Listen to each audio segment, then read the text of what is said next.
नमस्कार, मैं हूं अभय और आप सुन रहे हैं भव्य भारत। आज हम एक ऐसी यात्रा पर चल रहे हैं जहां आस्था, विज्ञान, मन और आत्मा सब एक हो जाते हैं। यह यात्रा है सावन की, वो महीना जब धरती भीगती है, हवा शुद्ध होती है, हरियाली लौटती है और साथ ही मन भीगने लगता है भीतर तक। लेकिन सवाल यह है कि सावन इतना विशेष क्यों होता है? हर कोई क्यों कहता है कि सावन शिव का महीना है? क्यों इस महीने में जल चढ़ाया जाता है? क्यों लाखों लोग नंगे पांव बोलबम यात्रा पर निकलते हैं? क्या ये सब सिर्फ परंपरा है या इसके पीछे कुछ गहरे, अदृश्य और वैज्ञानिक कारण भी हैं? चलिए इन सभी रहस्यों को एक एक कर खोलते हैं, शब्दों से नहीं, अनुभवों से। शिव केवल एक देवता नहीं है, वो एक अनुभव है। उन्हें ना विशेष मंत्र चाहिए, ना कोई बड़ा आयोजन। वो एक बेलपत्र से भी प्रसन्न हो सकते हैं और मौन रहकर की गई प्रार्थना से भी। शिव के मंदिरों में ढोल नगाड़े नहीं बजते, वहां सिर्फ जल की धारा बहती है और गूंजता है ओम नमः शिवाय। ये मंत्र कोई आवाज नहीं, बल्कि एक कंपन है जो मन को स्थिर करता है। गर्मियों के बाद जब पहली बारिश गिरती है तो केवल धरती नहीं भीगती, मन भी भीगता है। उस भीगे मन को संभालने के लिए शिव ही सबसे उपयुक्त शक्ति हैं, क्योंकि शिव का मतलब है मौन में उपस्थित चेतना। शिव का मतलब है सब कुछ छोड़कर सब कुछ पा लेना। अब सोचिए, चंद्रमा को हमेशा मन का प्रतीक कहा गया है। संस्कृत में कहा गया, चंद्रमा मनसो जातः, यानी चंद्रमा मन से उत्पन्न हुआ।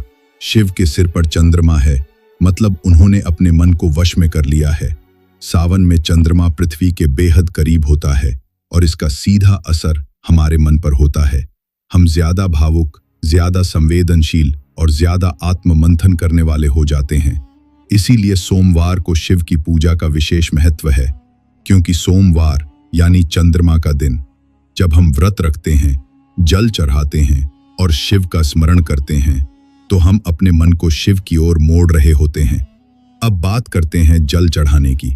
क्या शिव को प्यास लगती है? नहीं, जल चढ़ाना केवल एक प्रतीक है, हमारे भीतर की अशांति, चिंता और क्रोध को उस गिरते जल के साथ शिव को सौंप देने का। जब जल शिवलिंग पर गिरता है तो एक विशेष ध्वनि उत्पन्न होती है, जो हमारे मस्तिष्क के सामने वाले हिस्से, फ्रंटल लोब को शांत करती है। विज्ञान इसे हाइड्रो वाइब्रेशनल थेरेपी कह सकता है, लेकिन सनातन परंपरा ने इसे सहस्राब्दियों से जाना है। अब सोचिए, जब समुद्र मंथन हुआ तो सबसे पहले जो निकला वो अमृत नहीं था, वो था हलाहल, ऐसा जहर जो पूरी सृष्टि को समाप्त कर सकता था। देवता पीछे हट गए, असुरों ने मुंह मोड़ लिया। तब सामने आए शिव। उन्होंने न कोई शोर किया, न कोई ऐलान, बस चुपचाप उस हलाहल को पी लिया। पर वो जहर ना तो गले से नीचे उतरा, न ऊपर चढ़ा, वो अटक गया और शिव बन गए नीलकंठ। ये केवल एक पौराणिक कथा नहीं, ये प्रतीक है उस चेतना का जो विष को भी अपने भीतर रोक सकती है, पर उसे बाहर नहीं फेंकती। हम सब भी हलाहल पीते हैं, गुस्सा, अपमान, चिंता, ईर्ष्या, पर हम उसे रोक नहीं पाते, हम उसे दूसरों पर थूकते हैं। शिव हमें सिखाते हैं, विष पियो पर मौन रहो, उसे ज्ञान में बदलो। जब हम जल चढ़ाते हैं, हम कहते हैं, हे महादेव, आपने संसार के लिए विष पिया, ये जल आपको शांति दे, ठंडक दे और मेरी भावनाएं भी समर्पित हो जाएं। अब आइए थोड़ा वैज्ञानिक दृष्टिकोण देखें। जब शिवलिंग पर निरंतर जलधारा गिरती है तो वो ध्वनि कंपन उत्पन्न करती है, जो न सिर्फ मस्तिष्क को शांत करती है बल्कि पिट्यूटरी ग्लैंड को सक्रिय करती है। यह प्रक्रिया शरीर की गर्मी संतुलित करती है, मन में एक लयात्मक शांति लाती है और आपको ध्यान के लिए तैयार करती है। इसी तरह बिल्वपत्र, 3 पत्तियों वाला पत्ता, जो सत्व, रज और तम तीनों गुणों का प्रतीक है। जब हम शिव को बिल्वपत्र अर्पित करते हैं तो हम कहते हैं, हे भोलेनाथ, मेरे इन तीनों गुणों को शुद्ध कीजिए। आयुर्वेद कहता है, बिल्वपत्र पाचन सुधरता है, मानसिक तनाव कम करता है और विष हरण करता है। अब आते हैं उस सबसे जीवंत रहस्य पर, बोलबम यात्रा। हर सावन में लाखों लोग सैकड़ों किलोमीटर पैदल चलते हैं, नंगे पांव कांगवर में जल लिए, सिर्फ इसलिए कि वो जल शिव तक पहुंचाना है। इस यात्रा की जड़ें रावण से जुड़ी हैं। जब उसने कैलाश से शिव को लंका लाने के लिए गंगा जल कांवर में रखा था, आज जब एक सामान्य इंसान कांवर उठाकर चलता है तो वो रावण की उस यात्रा को अहंकार से मुक्त करता है। ये कांवर केवल दो मटके नहीं हैं, ये जीवन का संतुलन है। एक ओर दुख, दूसरी ओर सुख, और बीच में चल रहा है एक मानव जो कांवर को झुकने नहीं देता। कुछ कांवरिये मौन रहते हैं, कोई व्रत लेकर, कोई अपराध बोध से, कोई आत्मशुद्धि के लिए। उनकी यात्रा मौन की यात्रा होती है, हर कदम साधना बन जाता है। विज्ञान कहता है नंगे पांव चलने से शरीर के नर्व पॉइंट्स सक्रिय होते हैं, इससे हार्मोन संतुलन बनता है और शरीर की प्राकृतिक हीलिंग प्रणाली काम करती है। गंगा जल में औषधीय गुण होते हैं। यह जल जब कांवर में लहराता है तो वो केवल पानी नहीं, एक ऊर्जा होती है जो शरीर और आत्मा दोनों को छूती है।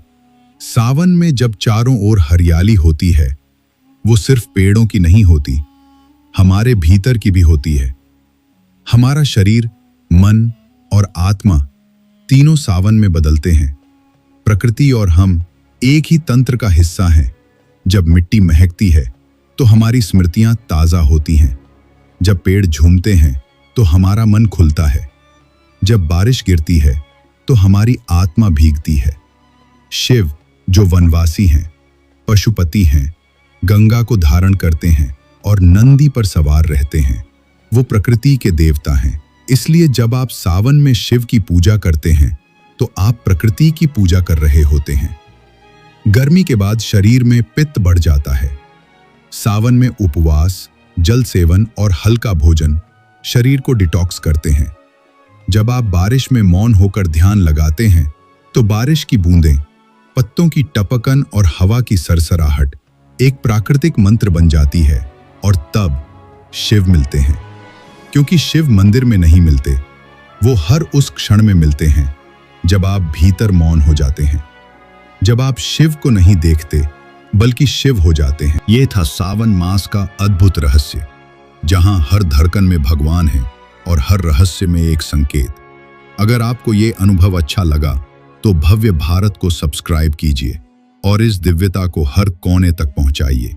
हम फिर मिलेंगे एक नए मंदिर, एक नए चमत्कार और एक नए सत्य के साथ। तब तक याद रखिए, यह केवल देश नहीं, यह है भव्य भारत।